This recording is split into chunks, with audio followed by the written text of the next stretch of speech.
போதும். பாடலாம் ரொம்ப பாடாமல் ராகத்தில் எல்லாம் மறந்துட்டீங்க. சபையில் பாட்டே பாடாமல் வாசிக்கிறீங்க பாட்டை. அது கூட சொல்லித்தர முடியும். இப்போ தேவனுடைய வார்த்தையானது நம்ம எடுத்துக்கொள்ளப்படுதலில் இருக்கிறோம் என்பதை வெளிப்படுத்துகிறது. தீர்க்கதரிசியுடைய செய்தியிலிருந்து சில பகுதியை வாசிக்கிறேன். சபையானது குறிச்சு வச்சுங்க, எழுதி வச்சுங்க. ஏனென்றால் நீங்கள் தீர்க்கதரிசி செய்தியில் தேடி எழுதி குறிப்பதற்கு நேரம்லாம் இல்லை. சபையானது எடுக்கப்பட்ட பிறகு, சபையானது நல்லா கவனிங்க, சபையானது எடுக்கப்பட்ட பிறகு பரிசுத்த ஆவி புறஜாதியாரிடமிருந்து எடுக்கப்படுகிறது. பரிசுத்த ஆவி புறஜாதியாரிடமிருந்து எடுக்கப்படுகிறது. அப்ப புறஜாதி ஜனங்களுடைய இருதயத்தில் பரிசுத்தாவி இல்லை, மனவாட்டியிடம் மாத்திரமே பரிசுத்தாவி இருக்கு. ஏனென்றால் சபை எடுக்கப்பட்டு விட்டது. சபை எடுக்கப்பட்டு விட்டது என்றால் தேவன் எங்க போயிட்டாரு? தேவனும் பூமியில இல்லை, இந்த பரிமாணத்திற்குள் இல்லை. இந்த முதலாம் பரிமாணம், இரண்டாம் பரிமாணம், மூன்றாம் பரிமாணம், இந்த பூமிக்குரிய தொடர்பு எல்லைக்குள் அவர் இல்லை. இப்போ செல்போன்ல தொடர்பு எல்லைக்குள் இல்லைன்னு வருது. யாருக்கா போன் அடிச்சா சில சமயங்கள் தொடர்பு எல்லையில் இல்லை, தொடர்பு எல்லைக்கு அப்பால் உள்ளார். இப்போ மனவாட்டி பூமிக்குரிய மாம்ச காரியங்களில் உள்ள தொடர்பு எல்லைக்கு அப்பால் போய்விட்டார். பூமிக்குரிய மாம்ச காரியங்களுக்கு தொடர்பு எல்லைக்கு அப்பால் போய்விட்டார். மனவாட்டி மாத்திரமல்ல, மனவாட்டியோடு கூட மணவாளனும். மனவாட்டி எடுக்கப்பட்டு விட்டால் என்றால் பூமியில் மற்ற மனிதர்களிடம் பரிசுத்த ஆவி இல்லை என்று அர்த்தம். நல்லா புரிஞ்சுக்கணும். அப்ப நம்ம எடுக்கப்படுதலை குறித்து இன்னைக்கு 3ஆவது வாரமா பார்த்து கொண்டிருக்கிறோம். இன்னும் எத்தனை நாள் போகும்னு சொல்ல முடியாது. 15 பேப்பரும் வாசிச்சு முடிச்ச பிறகுதான் எடுக்கப்படுதல் முடியும். இப்ப முதல் பேப்பர்ல உள்ள வாசிச்சுக்கிட்டு இருக்கிறேன். அப்ப எடுக்கப்படுதல் நடந்து விட்டது என்று நம்ம விசுவாசிக்கிறோம். அப்ப எடுத்துக்கொள்ளப்படுதல் நடந்துவிட்டால் உலக ஜனங்களில், உலக சபைகளில், ஸ்தாபன சபைகளில் பரிசுத்தாவி இல்லை. பேசிக் பரிசுத்தாவி நாமளும் சேர்ந்துதான் எடுத்துக்கொள்ளப்படுகிறோம். ஏனோக்கும் தேவனும் உள்ள போயிட்டாங்க, பரலோகத்துக்கு போயிட்டாங்க. ஒரு நாள் வாக்கிங் போயிட்டு இருந்தவங்க 2 பேரும் சஞ்சரித்து கொண்டிருந்தவர்கள். பரிசுத்தாவி இங்க இருந்துட்டு அவரை நம்மளை உள்ள அனுப்பல. அவரும் நாமளும் சேர்ந்துதான் எடுத்துக்கொள்ளப்பட்டோம். எடுத்துக்கொள்ளப்படுதல் என்பது தேவன் வாசல் லவோதிக்கா சபை காலத்திலே அவர் வாசலுக்கு வெளியே போயிட்டார். இதோ வாசற்படியில் இருந்து கதவை தட்டுகிறேன், யார் கதவை திறந்து என்ன பண்ணணுமா? கதவை திறந்தவங்களுக்கு என்னது என்ன அடுத்து கிடைக்கும்? இந்த வசனத்தை வாசிங்க. லவோதிக்கா சபை காலத்தில் தூதனுக்கு எழுதுகிற வேலையில கதவை திறந்தவர்களுக்கு என்ன கிடைக்குது? இதோ வாசற்படியில் இருந்து கதவை தட்டுகிறேன், ஒருவன் என் சத்தத்தை கேட்டு கதவை திறந்தால் அவனிடத்தில் நான் பிரவேசித்து அவனோட கூட, அதுதான் கல்யாண விருந்து. திரும்ப அப்ப அவனிடத்தில் நான் பிரவேசித்து அவனோடு கூட போஜனம் பண்ணுவேன். இப்பொழுது என்ன நடந்துகிட்டு இருக்கு? கதவை தட்டிட்டாரு. மணவாட்டி மாத்திரம்தான் கதவை திறந்து கொடுத்தால், எந்த கதவை? இருதய கதவை. இருதய கதவை யார் திறந்து கொடுத்தார்களோ, லவோதிக்கா சபை காலத்தில் உள்ள கன்னிகையில் யார் இருதயத்தை திறந்து கொடுத்தார்களோ, யார் புத்தியுள்ள கன்னியோ, யார் மணவாட்டியாக இருக்கிறார்களோ அவர்களிடத்திலே அவர் பிரவேசித்து விட்டார். இதுதான் வருகை. அப்ப வருகை லவோதிக்கா சபை காலம் முடியும் போது அது வருது. லவோதிக்கா சபை காலத்தில் உள்ள தூதர்களுக்கு அவர் எழுதுகிறதாவது, அப்ப லவோதிக்கா சபை காலத்தில் உள்ள கடைசி 2 வசனத்துக்கு முந்தின வசனம் 20வது வசனம். வெளிப்படுத்தல் 3ஆம் அதிகாரத்தில் கடைசி 2 வசனத்துக்கு முந்தின வசனம் 3ஆம் வசனம் 20வது வசனம். இதோ வாசற்படியில் என்று தட்டுகிறேன், ஒருவனின் சத்தத்தை கேட்டு கதவை திறந்தால் அவனிடத்தில் நான் பிரவேசித்து. இதுதான் தேவனுடைய வருகை. கர்நாடக வருகை குறித்து பார்த்தோம் அல்லவா? அப்ப வருகையை குறித்து கிட்டத்தட்ட 15 மெசேஜ் நாம கேட்டோம். வருகை குறித்து அவனிடத்தில் நான் பிரவேசித்து, அந்த பிரவேசிக்கிறது தான் தேவனுடைய வருகையா இருக்கிறது. அது எதற்காக பிரவேசிக்கிறார்? அவனிடத்தில் நான் பிரவேசித்து அவனோட கூட போஜனம் பண்ணுவேன், அவனும் என்னோட கூட போஜனம் பண்ணுவான். அது என்ன போஜனம்? அதுதான் கல்யாண விருந்து. அப்ப வருகை வந்துச்சு. எடுத்துக்கொள்ளப்படுதல், தேவன் நம்ம எடுத்துக்கொண்டார், நம்முடைய ஆவிய ஆத்மா எடுத்துக்கொண்டார். ஏனென்றால் இந்த ஆவிக்கும் ஆத்மாவுக்கும் தேவையான ஆகாரம் தான் கல்யாண விருந்து. கல்யாண விருந்து ஆவிக்குரிய ஆகாரம், இது சரீரத்துக்குரிய ஆகாரம் அல்ல. இது மட்டன் பிரியாணி, சிக்கன் பிரியாணி என்று சாப்பிடக்கூடிய வாய்க்குரிய ஆகாரம் அல்ல. வாயில் சாப்பிட்ற ஆகாரம் எல்லாம் கழிந்து போய்விடுகிறது. அப்ப வாயில் சாப்பிடக்கூடிய பரலோக ராஜ்யம் புசிப்பும் அல்ல, குடிப்பும் அல்ல. அது ரோமர்ல அந்த வசனத்தை வாசிப்போம். பரலோக ராஜ்யம் புசிப்பும் குடிப்பும் அல்ல. பரலோக ராஜ்யம் மாம்சமும் இரத்தமும் தேவனுடைய ராஜ்யத்தில் பிரவேசிப்பது. மாம்சம் இரத்தம் தேவனுடைய ராஜ்யத்தில் ரோமர் 14 அதிகாரம் 14 வசனத்தை வாசிங்க. தேவனுடைய ராஜ்யம்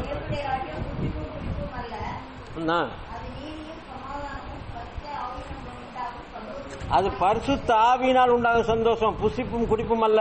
அப்ப கல்யாண விருந்து புசிப்பும் குடிப்புமா? கல்யாண விருந்து புசிப்பும் குடிப்புமா இல்லையா?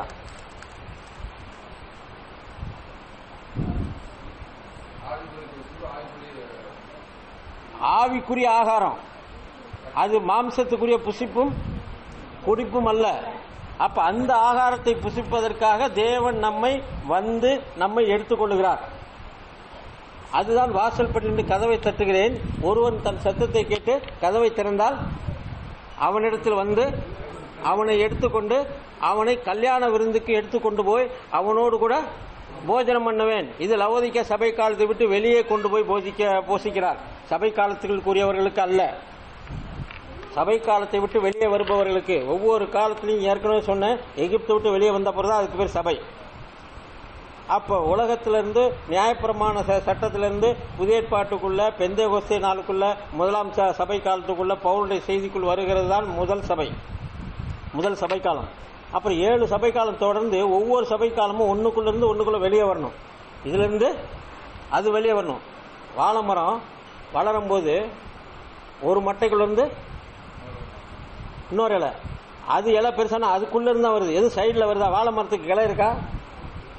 வாழை மரத்துக்கு கிளைய கிடையாது. உள்ளுக்குள்ள ஜீவன் கடந்து வருகிறது.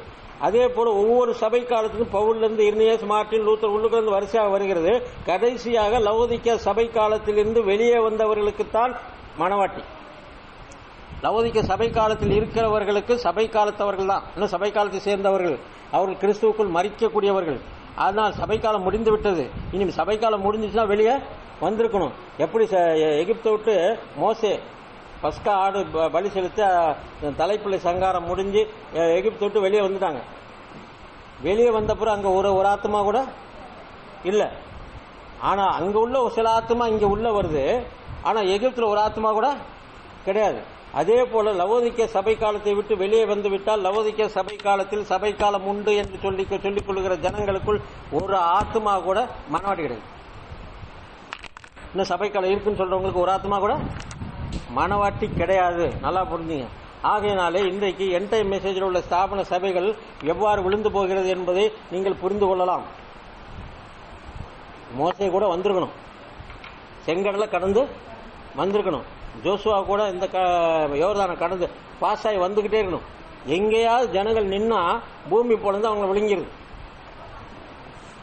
கோராகு தாத்தான் கூட்டத்தை போல வழியில பல பேர் பல இச்சைகளினாலே, மாம்ச இச்சைகளினாலே, மாம்ச சிந்தை, எங்களுக்கு கறி வேணும், எங்களுக்கு தண்ணி வேணும் அப்படின்னு மோசேட்ட பிரச்சனை பண்ணி கொண்டே வந்தார்கள். அவர்கள் எல்லாம் மாம்சத்துக்குரியவர்கள். இப்ப சபைக்குள் மாம்சத்துக்குரியவர்கள் இருக்கிற, வெளியே இல்ல. சபைக்குள்ளதான் மாம்சத்துக்குரியவர்கள். வெளியே உள்ள மாம்சத்துக்குரியவரை பத்தி அவர் கவலையே இல்லை. ஒரு வெளியே உள்ள அஞ்ஞான மார்க்கத்தில் இருந்து அவர் மாம்சத்துக்குரியவரை பத்தி அவர் பேசல. சபைக்குள்ள உள்ள மாம்சத்துக்குரியவரை பத்தி தான் பேசுறார். ஆகையினால நீங்கள் மாம்சத்துக்கு உட்பட்டவர்களாக இருப்பீர்களானால் உங்களுக்கு மரணம் வரும். அப்ப மரணத்தை நீங்கள் ஜெயிக்க வேண்டும் என்றால் மாம்ச சிந்தையை ஜெயிக்கணும். அப்ப மாம்ச சிந்தையை ஜெயிச்சாதான் நீங்க எடுத்துக்கொள்ளப்படுதல போக முடியும், வருகையை உணர்ந்து கொள்ள முடியும், கல்யாண விருந்தை புசிக்க முடியும். இந்த மூணை நீங்கள் அறிந்து கொள்ள வேண்டும் என்றால் மாம்ச சிந்தை இருக்கக்கூடாது. அப்ப மாம்ச சிந்தை சபைகளில் இருக்கிறவர்களுக்கு இந்த செய்தி கிடையாது. இந்த செய்தியை கேட்டாலும் காதுல இறங்காது. அப்படி காதுல போயிருந்தாலும் அவர்களுக்கு செய்தி புரியாது. செய்தி புரியாத காரணத்தினாலே செய்தியின் மேல் தாகம் இருக்காது. அடுத்து செய்தி புரிஞ்சாதான் தாகம் இருக்கும். புரியலன்னு என்ன ஆகும்? கதை புரியலன்னா சேனலை மாற்றிடுவாங்க. ஏதாவது ஒன்று நம்ம புரியாத சப்ஜெக்ட் இருந்தால் அதை கேட்கவே மாட்டோம், அடுத்த சப்ஜெக்டுக்கு போயிடும். அதே போல் இந்த செய்தி அவர்களுக்கு புரியவில்லை என்றால், கல்யாண விருந்து அவர்களுக்கு புரியவில்லை என்றால், இந்த ஆவிக்குரிய ஆகாரம் அவர்களுக்கு புரியவில்லை என்றால், இதில் உள்ள ஈடுபாடு, இதில் உள்ள அக்கறை, இதில் உள்ள ஆர்வம், இதை புசிக்க வேண்டிய எண்ணம் எதுவுமே இல்லாமல் போய்விடும். அப்ப சபை ஆராதனை, தேவனுடைய பிரசங்கத்தை கேட்கக்கூடிய எண்ணமே ஒரு அசால்ட்டா மாறிடும். இன்னைக்கெல்லாம் அடுத்து பார்த்துக்கணும். அப்ப உலக காரியத்தில் ஒரு நாடகம் பார்க்குறவன் சீரியல் பார்க்கணும், தொடர்ந்து பார்க்கணும், எதிர்பார்க்கறான். ஆனா இந்த செய்தியில அந்த தாகம் இல்லை என்றால் அப்ப அவர்கள் அதற்குரியவர்கள் அல்லன்னு ஆயிடும். ஆகையினால புரிஞ்சுக்கங்க. அப்ப மற்றவர்கள் எப்படி இருக்காங்க நீங்க பார்க்க முடியாது. இது எண்ணிக்கை குறைஞ்சிக்கிட்டே போகக்கூடிய சபை, இது கூட்டம் கூடாத சபை. அது அந்த வாட்ஸ்அப்ல எனக்கு நிறைய ஊழியக்காரங்க பேசும்போது, சபையில் ஆள் குறைஞ்சாதான் சரியா இருக்கு சபைன்னு அர்த்தம்.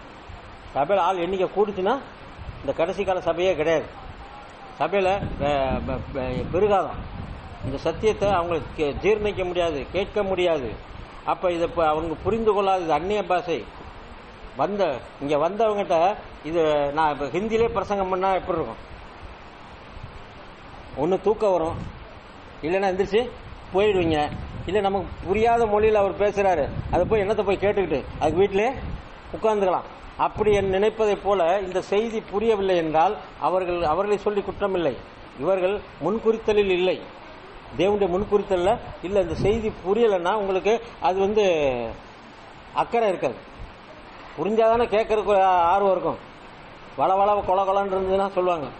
அப்ப செய்தி புரியாத சூழ்நிலைக்கு வரும்பொழுது இது கேட்க மனசு வராது, கேட்டாலும் சுத்தமா புரியாம போயிடும். ஆகையினாலே இந்த பரிசுத்த ஆவியானவர் லவோதிக்கா சபை காலம் முடிஞ்ச உடனே, தேவனுடைய வருகை வந்த உடனே, சபையை விட்டு தேவன் வெளியே கொண்டு போன உடனே சபையில பரிசுத்தாவி இருக்காது. சபையில பரிசுத்தாவி ஆகையினால் சபையானது எடுக்கப்பட்ட பிறகு பரிசுத்தாவி புறஜாதியிடமிருந்து எடுக்கப்படுகிறது. மீதமுள்ள யூதர்களுக்கு 3 வருடத்திற்கு அவர்கள் அங்கே பரிசுத்தாவியானவர் அங்கே போய்விடுகிறார். அவர் அந்தரங்கமாய் போறார். அவர் எப்ப போனார்னு, அந்தரங்கமா போனார்னு என்ன அர்த்தம்? எப்ப போனார்னு தெரியாது. போயிட்டாருன்னு தெரியும், எப்ப போனார்னு தெரியாது. இயேசு கிறிஸ்து படகுல போய் அந்த கரையில போய் 5 அப்பங்கள் 5000 பேருக்கெல்லாம் கொடுத்துட்டு ரிட்டர்ன் எல்லாத்தையும் போங்கன்னு விரட்டி விட்டுறாரு. எல்லாம் படகுல அவங்க சொந்த கலிலேயா கடலுக்கு மறுக்கரைக்கு வந்துடுறாங்க. இயேசு கிறிஸ்து நடுராத்திரி கடல் மேல் நடந்து வரார். அவர் இந்த கரைக்கு பார்த்தோன்னே ஜனங்கள் ஆச்சரியப்படுறாங்க, எப்படி இவரு? அப்போ எல்லா படகுலையும் நம்ம வந்துட்டோம், அவர் வர்றதுக்கு படகே இல்ல, ஆனா அவர் இந்த கரைக்கு வந்திருக்கிறார். அவர் எப்படி வந்தாரு? அதே போல அக்கறையாகிய 3 வருடத்திற்கு யூதர்களுக்கு தேவன் பரிசுத்த ஆவியானவர் எப்ப போனாரு, எப்படி போனாருன்னு தெரியாது. தேவன் புறஜாதியை விட்டு போய்விடுகிறார். அப்ப சோதோம் குமாரவுக்கு அவர் போறார். அப்ப அவர் எப்ப போனார், எப்படி போனார்னு தெரியாது. அதற்கு அடையாளமாக தான் கூடார பண்டிகையிலே, பாதி பண்டிகையிலே இயேசு கிறிஸ்து தன்னுடைய வேலை இன்னும் மறவில்லை என்று திடீர்னு அவர் போய்விட்டார், அந்தரங்கமாய் போனார். அதே போல பரிசுத்த ஆவியானவர் புறஜாதியை விட்டு எடுபட்டது புறஜாதி ஜனங்களுக்கு, சாவன சபைகளுக்கு, ஈவன் என்டைம் மெசேஜிலே உள்ள பரிசுத்தாவி பெறாத சபைகளுக்கு தெரியாது. தேவன் இங்கிருந்து போனது அவங்களுக்கு. ஆனா அவங்க கொட்டடிச்சு பாட்டு பாடி கீபோர்டு வாசி அழகா ஆராதனை நடத்தி கொண்டிருப்பார்கள். ஆவியில நிறைஞ்சு ஆராதனை நடத்துவார்கள். எந்த ஆவின்னு தெரியாது, வேற ஆவியில் நிறைஞ்சு ஆராதனை நடக்கும். டூப்ளிகேட் ஆவியில எல்லாம் டூப்ளிகேட். பிசாசு எல்லாத்துலயும் டூப்ளிகேட் கொண்டாந்துறான், எல்லாத்துலயும் டூப்ளிகேட் கொண்டாடுறான். அந்த 7ஆம் முத்திரையின் கீழ் அரை மணி நேரம் அமைதியில் உள்ளக்கூடிய எழுதப்படாத 7 இடிமுழக்க ரகசியத்தை மாத்திரம் அவனால் டூப்ளிகேட் செய்ய முடியவில்லை. ஒரிஜினல் வந்தாதானே டூப்ளிகேட் செய்ய முடியும். இது புது 500 நோட்டு வந்துச்சுன்னா அதை மாதிரியே கள்ள நோட்டு செய்யலாம். புதுசு என்னன்னு அவனுக்கு தெரியாது. இப்ப புதுசு 1000 நோட்டு விட போறான்னாங்க, அது வெளியே மார்க்கெட்டுக்கு வந்தாதானே அவன் கள்ள நோட்டு விட முடியும். அப்ப அவனுக்கு அது கிடைக்கல. அப்ப ஒரிஜினல் நோட்டு கிடைக்காத பட்சத்தில் அவன் கள்ள நோட்டை வெளியிட முடியாது. அதே போல இவனுக்கு 7வது முத்திரையும் 7வது இடிமுழக்க ரகசியமும் எழுதப்படாத இடிமுழக்க ரகசியமும் அவனுக்கு அது தெரியாது. ஆகையினால் அதை கலப்படம் பண்ண முடியவில்லை, அதை கள்ள டூப்ளிகேட்டை அவன் உருவாக்க முடியவில்லை. அதுதான் எடுத்துக்கொள்ளப்படுதல். எடுத்துக்கொள்ளப்படுறதை குறித்து அவனுக்கு தெரியாது, அவனுக்கு புரியாது. அப்ப நாம் எடுத்துக்கொள்ளப்படுதல் நிறைவேறிட்டு வந்துட்டுன்னு சொன்னா அதுக்கு சமமாக இன்னொரு எடுத்துக்கொள்ளப்படுதலை அவன் டூப்ளிகேட் செய்ய முடியாது. ஏனென்றால் பரிசுத்த ஆவியானவர் இங்கே இல்லை. ஆகையினாலே தேவன் பரிசுத்த ஆவியானவர் 3 வருட பிரசங்கத்திற்கென அந்த 70வது வாரத்துக்கு பிற்பாடு அவர் யூதர்களிடம் சென்று விடுகிறார். அப்ப அவர் அங்க போயிட்டார்னா இங்க எடுத்துக்கொள்ளப்படும் நிறைவேறிவிட்டது என்ற அர்த்தம். அடுத்து முத்திரைகள் மூலம் வேதாகம் முற்றிலுமாக வெளிப்பட்டு விட்டது. முத்திரைகள் மூலம் வேதாகமும் முற்றிலுமாக வெளிப்பட்டு விட்டது. கர்த்தருடைய வருகை குறித்தும் சபையின் எடுத்துக்கொள்ளுதலை குறித்தும் கடைசியாக உள்ள 7 ரகசியங்கள் மாத்திரம் இப்பொழுது காத்திருக்கிறது என்று இயேசு கிறிஸ்து பிரண்ணாம் 1963 சொல்றார். அப்பயே முத்திரை கொடுத்த ரகசியம்லாம் வெளிப்பட்டுருச்சு. ஆனாலும் சபையின் எடுத்துக்கொள்ளுதலை குறித்தும் கடைசியில் உள்ள 7 ரகசியங்கள் மாத்திரம் இன்னும் வெளிப்படவில்லை. ஏனென்றால் எடுத்துக்கொள்ளப்படுதல் 1977 அப்புறம் தான் வரணும். சபைக்காலம் முடிஞ்சதுக்கு அப்புறம் தான் எடுத்துக்கொள்ளப்படுதல் யாருக்கு? லவோதிக்கேய சபை காலத்தை விட்டு வெளியே வந்தவர்களுக்கு. இதோ வாசற்படியில் நின்று கதவை தட்டுகிறேன் என்ற சத்தத்தை கேட்டு அவர்கள் அவரோடு கூட போஜனம் பண்ணும்படியாக கல்யாண விருந்துக்கு செல்லும்படியாக சபை ஸ்தாபனத்தை விட்டு லவோதிக்கேய சபை காலத்து ஸ்தாபனத்தை விட்டு வெளியே வருகிறவர்கள் தான் எடுத்துக்கொள்ளப்படுதல் செல்லக்கூடியவர்கள். ஆகையினால எடுத்துக்கொள்ளப்படுதல் அது காலை நேரமாக இருக்கிறதுன்னு சொல்றார். ஏனென்றால் சபைக்காலம் முழுவதுமே ராத்திரி நேரம், சபைக்காலம் முழுவதுமே ராக்காலம். 7 பொன் குத்தளவுக்கு இரவுல தான் குத்தளவு கொளுத்துவாங்க வீட்டில். அந்த காலத்தில் கரண்ட் இல்லாத காலத்தில், இன்னைக்கு இரவுல தான் டியூப் லைட்டை போடுறோம். அந்த நாட்களில் கரண்ட் இல்லாத நாட்களில் விளக்குகள் என்றால் விளக்கு கொளுத்தப்பட்டிருக்கிறது என்று சொன்னால் அது ராக்காலம் என்று அர்த்தம். விளக்கு சாயந்தரம் வீட்டுக்கு கல்யாணம் பண்ண பொண்ணு மருமக வர்றதுக்கு என்ன சொல்லுவாங்க? வீட்டுக்கு விளக்கு ஏற்றுறதுக்கு ஒரு மருமக வரணும்னு சொல்லுவாங்க. அப்ப வீட்டில் விளக்கு சாயந்தரம் 6 மணி ஆனா எல்லா வீட்லயும் ஒரு செவுத்துல ஒரு குழி இருக்கும். பாத்தீங்களா? அது பேர் என்ன சொல்லுவாங்க? மாடா குழி அப்படின்னு சொல்லுவாங்க. செவுத்துல சின்ன சின்ன ஒரு குழி இருக்கும். அந்த குழியில சாயந்தரம் 6 மணி ஆனா விளக்கை ஏற்றி அதுக்குள்ள வச்சிருவாங்க. அது விளக்கை கொளுத்தி யாரும் மரக்கால் மேலே விளக்கு தள்ளின் கீழே யாரும் வைக்க மாட்டாங்க. அப்படியே சொன்னது போல விளக்கை கொளுத்தி மரக்காலின் மேல் வைப்பார்கள், ஒரு உயரமான இடத்தில் வைப்பார்கள். அப்ப அந்த விளக்கு எதை குறிக்கிறது? விளக்கு ஏற்றப்பட்டு விட்டது என்று சொன்னால் அந்த ராக்காலம் வந்துவிட்டது என்று அர்த்தம். 7 சபை காலமும் விளக்கேற்றக்கூடிய காலம், அது இராக்காலம். 7 சாமங்களுக்கு அடையாளமாக இருக்கிறது. அப்ப வருகை என்பது என்னவா இருக்கும்? 7ஆம் ஜாமம் முடிந்தவுடன் அதிகாலை வருகிறது, காலை பொழுது. ஆகையினால எடுத்துக்கொள்ளப்படுதல் காலை வேலையா இருக்கிறது என்று தீர்க்கதரிசி. அது எப்ப? காலையிலே, ஆவிக்குரிய காலை. ஆகையினால எடுத்துக்கொள்ளப்படுதல் காலை வேலையா இருக்கிறது. சாயங்காலத்தில் ஒரு வெளிச்சம் உண்டாகும். அது இயேசு கிறிஸ்து இப்பூமியில் அல்லது வானத்தில் தோன்றி தமது மணவாட்டியை எடுத்துக்கொள்ளும் போது மகத்தான வெளிச்சம் உண்டாகிறது. மணவாட்டியை எடுத்துக்கொள்வதற்காக சாயங்கால வெளிச்சம் வருதான், மணவாட்டியை ஆயத்தப்படுத்துவதற்காக. ஆனால் மணவாட்டியின் எடுத்துக்கொள்ளப்படுதல் சபை காலம் முடிஞ்சு 7ஆம் சாமம் முடிந்து உள்துறைக்குள் பிரவேசிக்கக்கூடிய காலம் அதிகாலை வேலையாக இருக்கிறது. நாம் அதிகாலைக்குள் வந்து விட்டோம். அதிகாலையில் சூரியன் உதிக்கக்கூடிய நேரத்துக்கு வந்துட்டோம். அப்ப அதிகாலை வெளிச்சமானது இனி விளக்கு தேவையில்லை. எடுத்துக்கொள்ளப்படுதல் நடந்தவர்களுக்கு இந்த விளக்கு தேவையில்லை, அப்படிதானே? பூமிக்குரிய விளக்கு தேவையில்லை, ஆவிக்குரிய விளக்கு. நம்ம தேவன் உலகத்திற்கு ஒளியா இருக்கிறார், அவரிடத்தில் நாம் சேர்ந்து விட்டோம். இனி நமக்கு பூமிக்குரிய விளக்கு சூரியனை காட்டிலும் பிரகாசமுள்ள தேவனிடத்தில் நாம் கடந்து வந்து விட்டோம். அப்ப நமக்கு ஒரு விளக்கு தேவையா? தேவையில்லை. ஆகையினால சூரியன் வந்தோடனே நட்சத்திரங்கள் பூரா ஆஃப் ஆயிடும். நட்சத்திரங்கள் இருக்கு, ஆனா நட்சத்திர வெளிச்சம் தேவையில்லை. அப்ப அதிகாலையிலே எடுத்துக்கொள்ளப்படுதல் அதிகாலை. ஆகையினால அதிகாலையில் என்னை தேடுகிறவன் என்னை கண்டடைவான் என்று வேதம் சொல்லுகிறது. அப்ப நம்ம ஆவிக்குரிய எந்த வேலையில் இருக்கோம்? இப்ப நம்ம எந்த செய்தியில் இருக்கோம்? எடுத்துக்கொள்ளப்படுதல் செய்தியில் இருக்கோம். வருகை வந்துருச்சு, மர்வமாகிவிட்டோம், எடுத்துக்கொள்ளப்படுதல் செய்திக்குள்ள வந்துட்டோம். இப்ப அதிகாலையிலே இருக்கிறோம். தீர்க்கதரிசி பிரண்ணாமுடைய செய்தி ஒவ்வொரு காலத்திலும் ஒவ்வொரு தீர்க்கதரிசியுடைய செய்தியும் சாயங்கால வெளிச்சமாக இருக்கிறது. சாயங்கால வெளிச்சம் என்பது அதிகாலை வெளிச்சத்துக்கு முந்தின வெளிச்சம். சாயங்கால வெளிச்சம் என்பது அதிகாலை வெளிச்சத்திற்கு அதுக்கு ஈக்குவலா இருக்கக்கூடிய முந்தின வெளிச்சம். சில நாள் மோடம் போட்டுட்டு இருக்குன்னு வச்சுக்கோங்க. காலையிலே மலை மேகம்லாம் மூடி இருந்ததுன்னா சாயங்காலம் மாதிரி இருக்கும். காலையில எப்படி இருக்கும்? சாயங்காலத்தை போல் உஷ்ணம் இல்லாமல் இருக்கும். அப்ப அதிகாலையில் என்னை தேடுகிறவன் கண்டடைவான்கிற வார்த்தை அதிகாலையிலே வெளிப்பாடு எடுத்துக்கொள்ளப்படுவதற்கு ஏற்ற வெளிப்பாடை பெற்றுக்கொள்வார்கள். அது வெளிப்பாடு மூலமாக கிடைக்கிறது. ஆகையினால்தான் எடுத்துக்கொள்ளப்படுவது அதிகாலை நேரமாக இருக்கிறது. அது சாயங்கால வெளிச்சத்திலே மணவாட்டை ஆயத்தப்படுத்தி அதிகாலை வெளிச்சத்துக்குள் கொண்டு வருகிறது. அடுத்து கடைசி நாட்களில் சபையிலிருந்து வெளியே வரும் கிறிஸ்துவின் மணவாட்டியின் மத்தியில் மீண்டும் ஒரு கதிர்கட்டு அசைவாட்டப்படும். இப்ப மணவாட்டி தான் அந்த முதற் பலனாகிய கதிர்கட்டு. அப்ப தேவன் எங்க இருக்கிறாரு? மணவாட்டிக்குள்ள வந்துட்டார். அவருடைய ஆவியும் அவருடைய ஆத்மாவும் நம்முடைய ஆவியும் நம்முடைய ஆத்மாவும் இணைந்து விட்டது. மீண்டும் ஒரு அசைவாட்டப்படுதலுக்குள் வந்து விட்டோம். அப்ப மீண்டும் ஒரு அசைவாட்டப்படுதல் தலைக்கல்லுக்குள்ள வந்துட்டோம். தலைக்கல்லுக்குள்ளதான் கும்பாபிஷேகம், கும்பம். பெரிய பெரிய இந்து கோயில்ல கும்பத்துக்குள்ள தானியங்களை வைத்திருக்கிறார்கள். அந்த தானியம் எந்த தானியம் என்றால் நன்றாக பதப்படுத்தப்பட்ட விதை நெல். அதுல ஈரப்பதம் இருக்காது. நன்றாக காய வைக்கப்பட்டு அந்த கோதுமணி அறுவடையோ கோதுமணி நெல்லை அறுத்தவொன்னு அப்படியே கொண்டு போய் களஞ்சியத்தில் கொட்ட மாட்டாங்க. முதல்ல களத்துல போட்டு நல்லா வெயில காய வைப்பாங்க. அந்த காய வைப்பது தான் இந்த உபத்திரவ காலத்துக்குள் நாம் கடந்து வருவது. உபத்திரவ காலத்தில் நமக்கு லேசான உபத்திரவத்துக்குள் கடந்து நன்றாக நம்முடைய ஈரப்பதம் நம்மை விட்டு நீங்கி விட்டது. ஆன் பண்றேன். ஈரப்பதம் நம்மை விட்டு நீங்கி விட்டது. ஈரப்பதம் நம்மை விட்டு நீங்கினாதான் நம்ம களஞ்சியத்துக்குள்ள போக முடியும். ஈரப்பதம் 6வது பண்டிகை, அது பாவ நிவாரண பண்டிகை. அந்த பண்டிகை கடந்து வந்தாதான் கூடார பண்டிகைகளை வர முடியும்.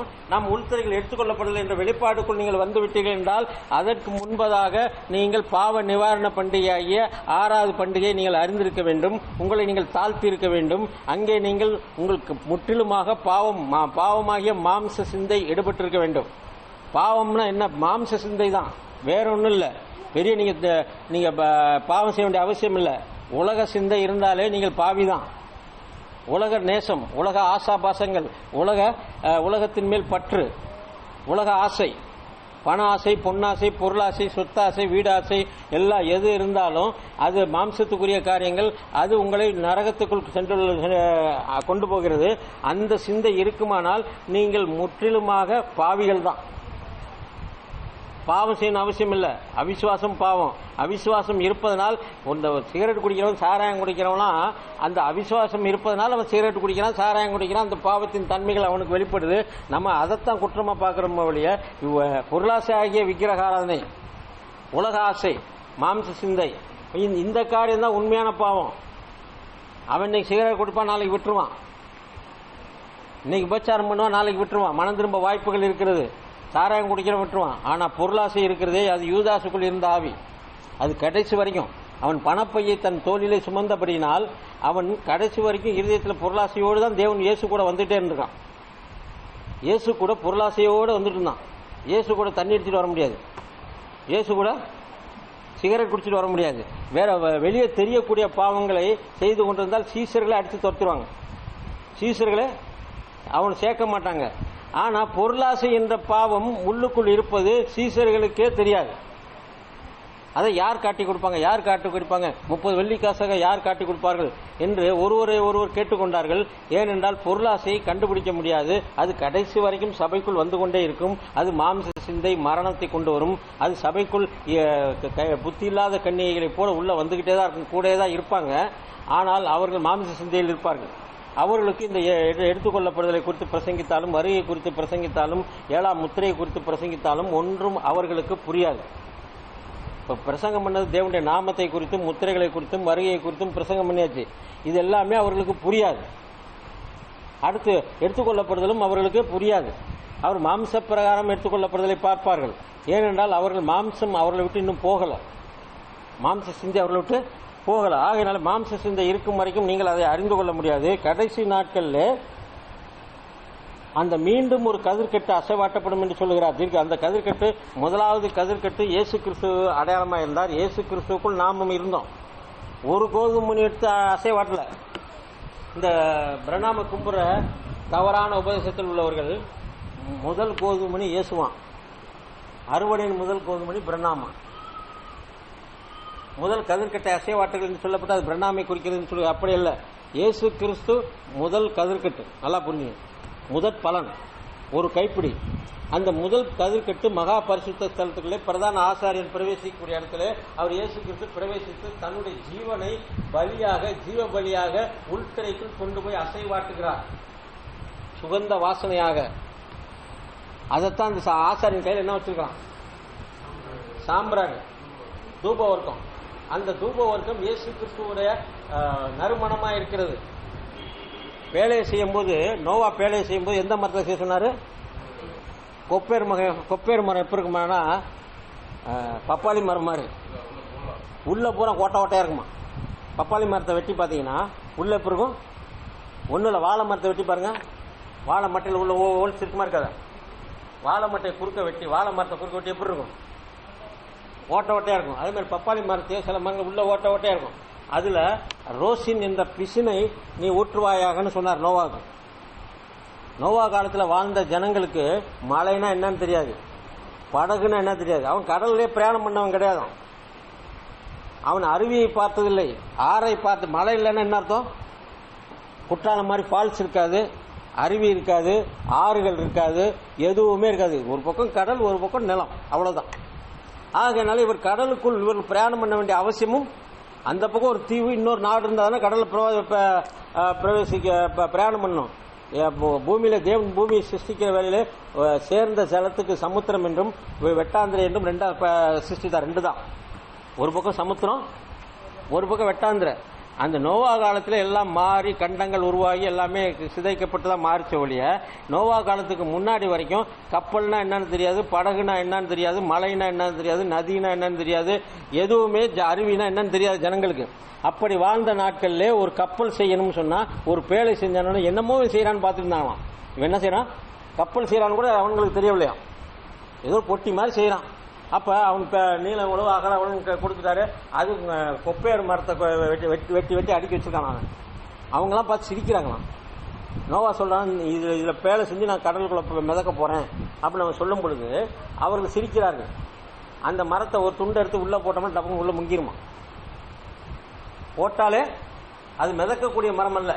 ஏன்னா அந்த ஹோல்ஸ் வழியா தண்ணி ஏறி கொஞ்ச நேரத்தில் முங்கிரும்.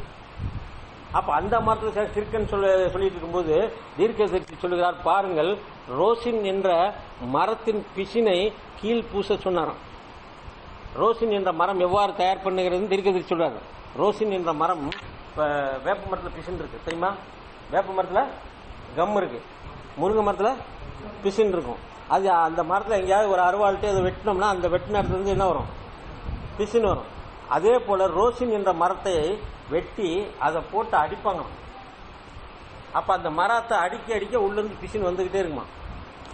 அந்த பிசினை எடுத்து அந்த மரத்துல கீழ் பூச வேண்டும். அந்த ஓட்ட பூரா அடையிற அளவுக்கு அந்த பிசினை உருக்கி ஊத்தணுமா. அந்த பிசின் பரிசுத்த ஆவியானவராக. அந்த மரம், அந்த ரோசின் மரம் இயேசு கிறிஸ்துவாயிருக்கிறது. இயேசு கல்வாரி சிலுவையிலே அடிக்கப்பட்டு அவருடைய ரத்தம் வெளியே வந்து அவருடைய ஜீவன் வெளியே வந்து அது ரோசின் பிசினை போல அந்த பிசினை எடுத்து அந்த மரத்திலே உள்ளே ஊற்றுகிறான் நோவா. ஊற்றின உடனே அந்த கொப்பேர் மரம் கல்லு மாதிரி ஆயிடும். ஊற்றினோடனே அந்த ஓட்டைகள்லாம் அடைக்கப்படுகிறது, உள்ள தண்ணி ஏறாது, அது கல்லு மாதிரி ஆடுது. அதே வெயிட்லெஸ்.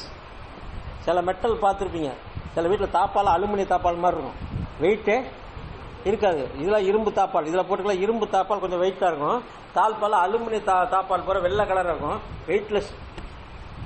அப்ப அந்த வெயிட்லெஸ் அந்த நோவாவுடைய பேழை எத்தனை யானை உள்ள ஏறிச்சு, ஒட்டகம் ஏறிச்சு, எல்லாம் ஏறும் போது அது உடையல. அது அந்த அளவு அந்த பிசின் தான் எல்லாத்தையும் தாங்கதான். அந்த இது கிடையாது, அந்த மரம் ஒண்ணுமே கிடையாது.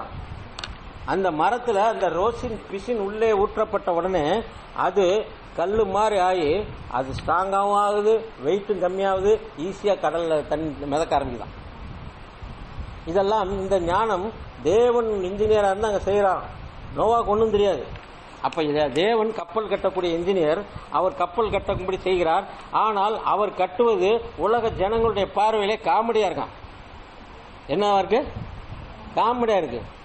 நம்ம ஒரு தேக்கு மரத்தை வெட்டினாலோ, ஒரு பெரிய பர்வதத்தை வெட்டின பெரிய மரங்கள் இருக்கு இல்லையா, தேவதாரு மரம், இந்த மாதிரி மரங்களை வெட்டி இளப்புலியை வச்சு ஆசாரியை வச்சு பேலை செய்கிற மரம், இந்த சினிமாலாம் படம்லாம் எடுத்துருப்பான் நோவா பேலை. அப்படி இல்லை, கொப்பேர் மரம் இருக்கிறதுலேயே லேசான பப்பாளி மரம் மாதிரி தான். என்ன சொல்ல போனால் அவ்வளவு மெல்லிதான ஒரு காற்றடிச்சா பப்பாளி மரம் வாழை மரம்லாம் பொத்து பொத்துன்னு சாய்ஞ்சிடும் இந்த புயல் காற்றுக்கு.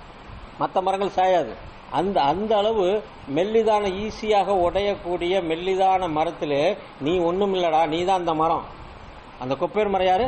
நாம. ஆனால் நம்மேல் ஊற்றக்கடைய அந்த ரோசின் என்ற பிசினானது, பரிசுத்த ஆவியானது நமக்குள் வரும்போது நம்மை பலனடை செய்கிறார்.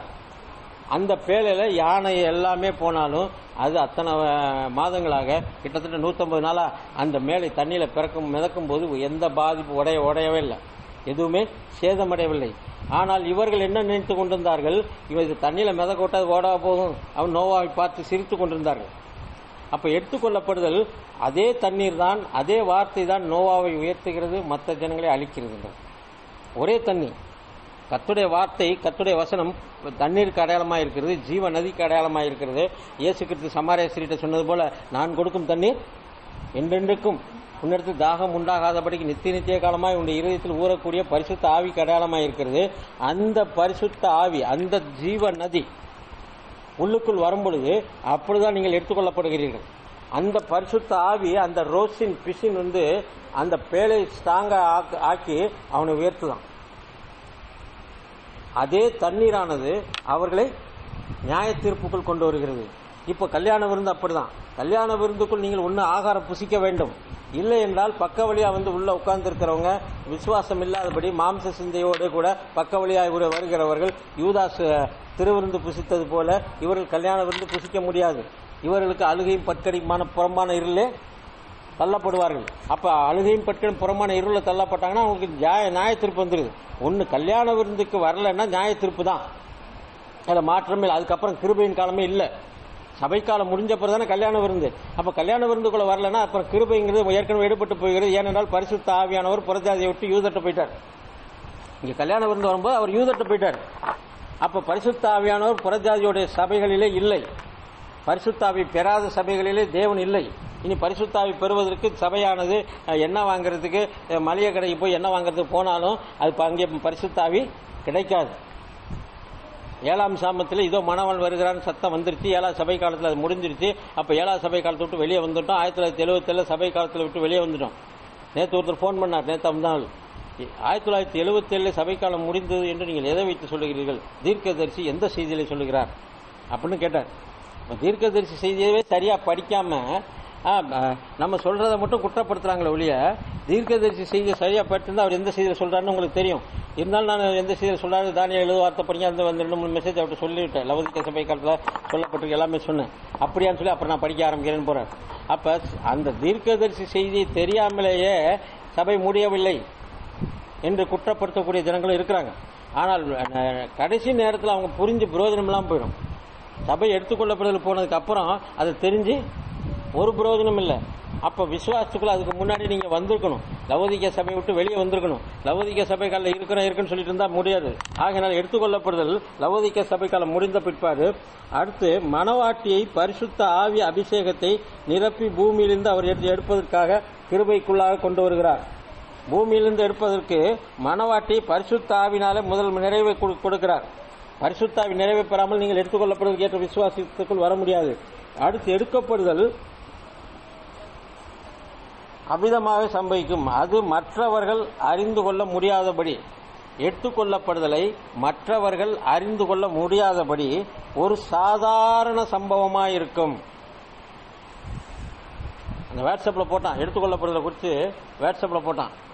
தீர்க்கதரிசி சொல்றாரு, குட்டை கால் சட்டை அமெரிக்காவில் நிறைய பேர் அணிஞ்சிக்காங்க அப்படின்னு சொல்லி அவர் கண்டிக்கிறார். இந்த எடுத்துக்கொள்ள குட்டை கால் சட்டையோட பறக்கிற மாதிரி எடுத்துக்கான். வாட்ஸ்அப்ல எடுத்துக்கொள்ளப்படும் நிகழும் போது எவ்வாறு நடக்கும் பாரு. சபை நடந்துட்டு இருக்கும், ஒருத்தர் சபையில் எப்படி பிரசங்கம் பண்ணுவாராம். பிரசங்கம் பண்ணும்போது டபால் பைபிள் கீழே வந்துருமா, அவர் காணா போயிடுவாராம். அங்கே உட்கார்ந்துருக்கல பாதி பேருக்கு டக்குன்னு காணா போயிடுவாங்களாம். அப்புறம் ஒரு குழந்தை தள்ளுவண்டியில் வச்சுருவாங்க, தள்ளுவண்டியில் காணா போயிடுவாங்க. இப்பெல்லாம் வாட்ஸ்அப்ல நிறைய அனுப்பிச்சிருக்காங்க. அனுப்பிட்டு அதில் பறந்து போற ஆள் வானத்துக்கு அப்படியே வரிசையா ஜனங்கள் பறந்து போற மாதிரி எடுத்திருக்கான். அதில் குட்டை கால் சட்டை அரைகுறை ட்ரெஸ் பண்ணதெல்லாம் பறந்து போற மாதிரி எடுத்திருக்கான். அமெரிக்காவில் உள்ள ஃபாரினர்ஸ் அதை எடுத்திருக்கான். இங்கிலீஷ் படத்தில். எதுக்கு சொல்ல வரேன்னா, அவங்களுக்கு எடுத்துக்கொள்ளப்படுதல் என்பது லிட்டரலாக அவ்வாறு என்று நினைத்து கொண்டிருக்கிறார்கள். எப்படி இருந்தாலும், எந்த ட்ரெஸ் போட்டிருந்தாலும், ஸ்திரீகள் அதிகமாக எலியாவின் ஆவி எசபேலை கண்டிக்கிறது. தீர்க்கதரிசி சொல்றார்.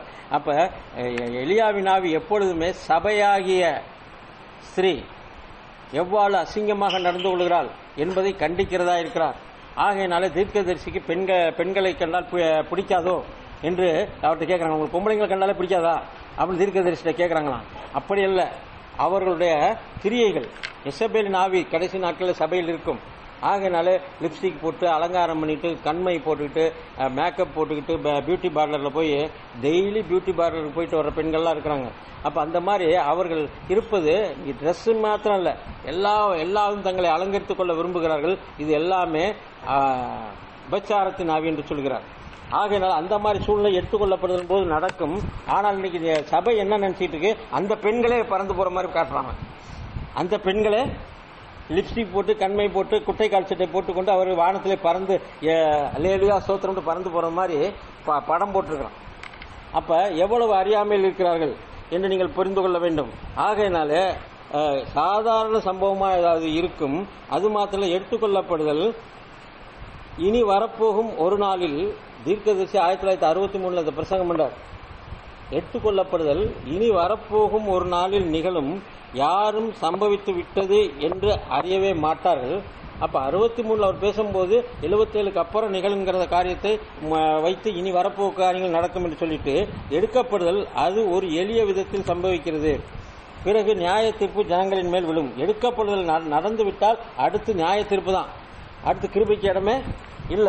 உலகத்துக்கு கிருபை முடிந்து விட்டது, உலகத்துக்கு இரக்கம் முடிந்து விட்டது. ஆகையினால அநேகருக்கு எடுத்துக்கொள்ளப்படுதல் நிகழ்ந்ததே தெரியாமல் இருக்கும். அநேகருக்கு எடுத்துக்கொள்ளப்படுதல் நிகழ்ந்ததே தெரியாமல் இருக்கும். எடுத்துக்கொள்ளப்பட்டு நிகழ்ந்துச்சா நடக்கலையா பாஸ்டர்கிட்ட கேட்பாங்க, பாஸ்டர் எடுத்துக்கொள்ள நடந்துச்சா? இப்ப நம்மகிட்ட கேட்கறாங்க, நீங்க எடுத்துக்கொள்ளப்பட்டு நடந்துருச்சுன்னு பிரசங்கம் பண்றீங்களே, எடுத்துக்கொள்ளப்பட்டு நடந்துருச்சா? நீங்க செய்தியை கேளுங்க, புரியும். நீங்க ஒத்தை அரட்டையா இல்ல, ஒத்தை அரட்டையா பதில் கிடையாது. நடந்துருச்சு நடக்கல அப்படின்னு சொன்னா நீங்கள் ஏற்றுக்கொள்ள போறதில்லை. அது எடுத்துக்கொள்ளப்படுறது எவ்வாறு நடக்கும், எவ்வாறு தீர்க்கதரிசி சொல்லியிருக்கிறார் என்பதை நீங்கள் புரிந்திருக்க வேண்டும்.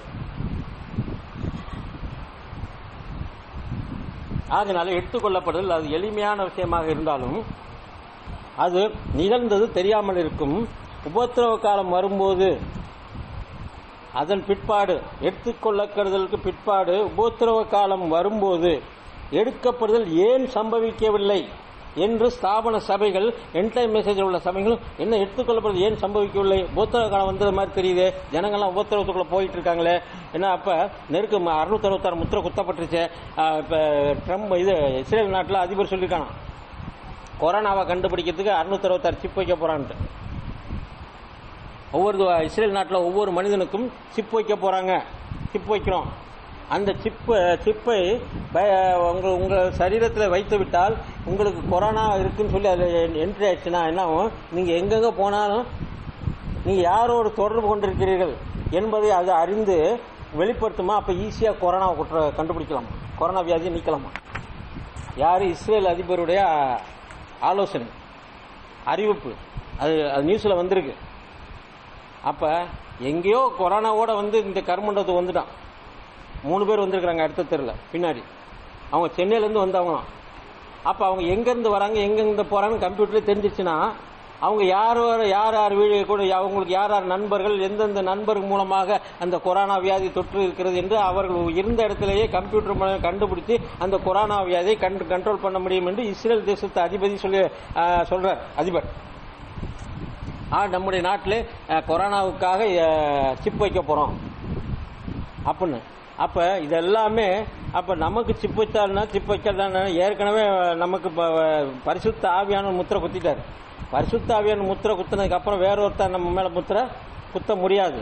அப்ப சரீரத்தில் உள்ள காரியம் ஒண்ணுமே இல்லை. சரீரம் கழட்டி போடக்கூடிய சரீரம். இந்த சரீரத்தில் வைக்கிறது, நெத்தியில வைக்கிறது, கையில கரங்கள் 666 உலக பிரகாரமாக பொருளாதாரத்தை கண்ட்ரோல் பண்ணுவதற்காக, அந்தி கிறிஸ்துக்காக அது வைக்கப்பட்டிருக்கிறது. அதுக்கு நமக்கு சம்பந்தமே இல்லை.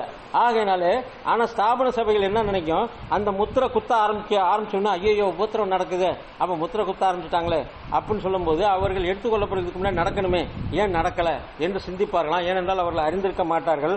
அவர்கள் உபத்திரவத்தை பார்த்து அதன் பிற்பாடு ஐயோ இதுக்கு முன்னாடி எடுத்துக்கொள்ளப்பட நடந்துச்சு போட்டு நமக்கு தான் தெரியாம இருக்குன்னு சொல்லி அவர்கள் ஏமாற்றப்படுவார்கள். ஆகையினாலே அதை அறியாமல் இருப்பார்கள். அடுத்தபடியாக வேதத்தில் எழுதாமல் முத்திரை போடு என்று கூறப்பட்டதான 7 முத்திரையின் ரகசியமாக இடிமுழக்கமாக எடுத்துக்கொள்ளப்படுவதற்கேற்ற விசுவாசமான மனவாட்டியை ஒன்று சேர்ப்பதற்கென்று இந்த கடைசி நாட்களில் 7 இடிமுழக்கங்களின் மூலமாக வெளிப்படுத்தப்படும். திரும்ப வாசிக்கிற 7ஆம் முத்திரையிலே கூறப்பட்டிருக்கிறதான 7 முத்திரை. 7ஆம் முத்திரைக்குள்ள 7 முத்திரை இருக்கு. 7ஆம் முத்திரைக்குள்ள 7வது எக்காலத்துக்குள்ள 7 எக்காலம் இருந்தது போல் எரிகோ கோட்டை சுற்றி வரும்போது 7வது முறை 7 முறை சுத்துகிறார்கள். அதே போல 7ஆம் முத்திரைக்குள் 7 எழுதப்படாத இடிமுழக்க ரகசியங்களும் முத்திரைகளும் இருக்கின்றன. விசுவாசத்திற்காக எடுத்துக்கொள்ளப்படுவதற்கு ஏற்ற விசுவாசத்திற்காக மனவாட்டியை ஒன்று சேர்ப்பதற்கென்று இந்த கடைசி நாட்களில் 7 இடிமுழக்கங்களின் மூலமாக அது வெளிப்படுத்தப்படுகிறது. அப்ப எடுத்துக்கொள்ளப்படுவதற்கு ஏற்ற விசுவாசம் 7 இடிமுழக்கங்களின் மூலமாக வெளிப்படுத்தப்படுகிறது. எழுதாமல் முத்திரை போடு என்று சொல்லப்பட்ட முத்திரையை உடைக்கும் போது அது 7 இடிமுழக்கமாக வெளிப்படுகிறது. வேதத்திலே தீர்க்கதரிசி ஒவ்வொரு முத்திரை உடைக்கும் போதும் ஒவ்வொரு இடிமுழக்கம் போன்ற சத்தம் உண்டாயிற்று. அது எழுதப்பட்ட 7 முத்திரைகள். அந்த சாட்ல பார்க்கிற 7 முத்திரைகள், வெள்ளை குதிரை, சிவப்பு குதிரை, கருப்பு குதிரை, இதெல்லாம் ஒவ்வொரு முத்திரைகள் உடைக்கும் போது வெளிப்பட்டது. இந்த முத்திரைகள் உடைக்கப்படும் போது ஒவ்வொரு இடிமுழக்க சத்தம் உண்டாயிற்று. ஆனால் 7ஆம் முத்திரைக்குள் 7 இடிமுழக்க ரகசியம் ஒட்டுமொத்தமாக 7 இடிகளும் ஒட்டுமொத்தமாக முழங்குகிறது என்று சொல்கிறார். மற்றது வேற வேற காலகட்டத்தில் முழங்குகிறார் 7 இடிமுழக்கம். ஆகையினால் எடுத்துக்கொள்ளப்படுவதற்கு ஏற்ற விசுவாசமானது இந்த 7வது முத்திரையின் கீழ், 7வது எழுதப்படாத முத்திரையின் கீழ் அந்த விசுவாசத்தை உங்களுக்கு கொண்டு வருகிறது. அந்த முத்திரை உங்களுக்கு எடுத்துக்கொள்ளப்படுவதற்கு ஏற்ற விசுவாசத்தை கொண்டு வருது. அந்த எடுத்துக்கொள்ளப்படுவதற்கு ஏற்ற கிருபையை நாங்கள் பெற்றிருக்கிறோம். இந்த ரகசியமான இடிகள் அங்கு முழங்கி அந்த ரகசியங்களை வெளிப்படுத்துகிறது. இது ரகசியமான இடிமுழக்கம். இது உலக ஜனங்களுக்கு கேட்கப்படாத இடிமுழக்க ரகசியம். பவுலுக்கு இடிமுழக்கம் போன்ற சத்தம் உண்டாயிட்டு தமஸ்குக்கு போற வழியில மற்றவங்க ஜனங்களுக்கு ஒண்ணுமே கேட்கல, அவனுக்கு மட்டும்தான் கேட்டது. என்ன கேட்டது? நீ துன்பப்படுத்துகிற இயேசு நானேன். அதே போல யோவான் ஞானசானம் கொடுக்கிற வேலையில வானத்திலிருந்து இடிமுழக்கம் போல சத்தம் உண்டாக்கி இவர் என்னுடைய நேசகுமாரன் என்றும் பரிசுத்த ஆவியானவர் புறாவை போல் இயேசு கிறிஸ்துவில் இறங்குவதையும் அவன் பார்த்தான். அது பார்த்ததை அவதும் யோவான் சானனுக்கு மாத்திரம் தான் வெளிப்படுத்தி. நிறைய பேர் இருக்கிறாங்க கூட்டத்தில், யாருக்குமே அது கேட்கப்படவில்லை. யோவான் சானனுக்கு மாத்திரம் அந்த இடிமுழக்கம் கேட்கப்பட்டது. அதே போல இந்த இடிமுழக்க ரகசியம் என்பது மனவாட்டிக்கு மாத்திரமே. யாரால் முன்குறிக்கப்பட்டவரோ, யாரை கர்த்தர் தெரிந்திருக்கிறாரோ, யாக்கோபை சிநேகித்தேன் ஏசாவை வெறுத்தேன், அதுபோல யாக்கோபை போல உங்களை தேவன் சிநேகித்து உங்களை முன்குறித்திருப்பாரானால் உங்களுக்கு இந்த இடிமுழக்க ரகசியம் வெளிப்படும். முன்குறிக்கப்படவில்லை என்றால் ஏசாவை போல நீங்களும் ஸ்தாபன சபையாக இருப்பீர்கள். ஏசா ஸ்தாபன சபைக்கு அடையாளமா இருக்கிறான். யாக்கோபு வாக்குத்தத்தம் பண்ணப்பட்ட பிள்ளைக்கு அடையாளமா இருக்கிறான். அவன் எத்தனா இருந்தாலும், அவன் பிராடா இருந்தாலும், அவன் தேவனுடைய பிள்ளையாக இருக்கும்படி அவன் முன்குறிக்கப்பட்டவன்.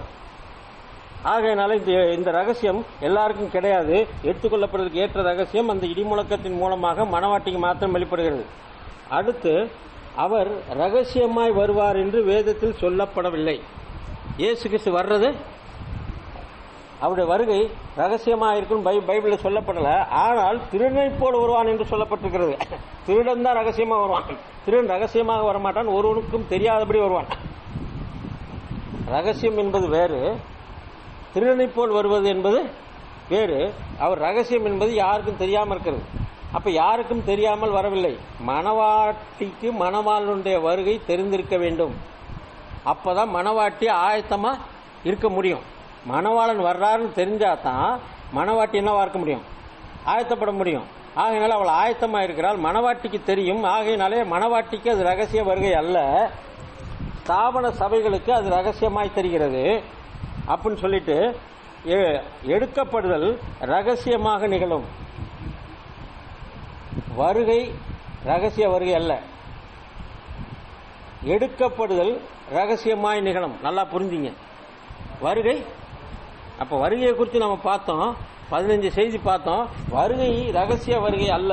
ஏனென்றால் வேதத்தில் ரகசியமாக வருவார் என்று சொல்லப்படவில்லை, திருடனைப் போல் வருவார் என்று சொல்லப்பட்டிருக்கிறது. திருடன் இன்ன நாளில் வருவார் என்று நீங்கள் அறியாதபடியால் நீங்கள் விழித்திருங்கள் என்று வேதம் சொல்லுகிறது. மணவாட்டி விழித்திருக்கிறவளாய் இருக்கிறாள், திருடன் வருவதை காண்கிறாள், திருடனோடு அவர் போய்விடுகிறாள். மணவாட்டி திருடன் எதுக்கு வர்றான்? மணவாட்டிய தன் காதலியை அழைத்து கொண்டு போகும்படியாக, எடுத்துக்கொள்ளும்படியாக வருகிறான். ஆகையினாலே திருடன் வரக்கூடியது மணவாட்டிக்கு தெரியும். ஆகையினால் அது ரகசிய வருகை அல்ல, ஆனால் எடுத்துக் கொள்ளப்படுதல் ரகசியம் தான். இப்ப வருகை ரகசியம் இல்ல, எடுத்துக்கொள்ளப்படுதல் ரகசியம். இப்ப அது எப்படி நீங்க பார்க்கிற வேலையில எடுத்துக்கொள்ளப்படுதல் ரகசியமாக நிகழும். ஆகவே அவ்வளவு ரகசியமாக இருந்தால் அவனது தோற்றம் மணவாட்டை எடுத்துக்கொள்ளக்கூடிய மணவாளனுடைய தோற்றம் அவ்வளவு ரகசியமாக இருந்தால் அதை காட்டிலும்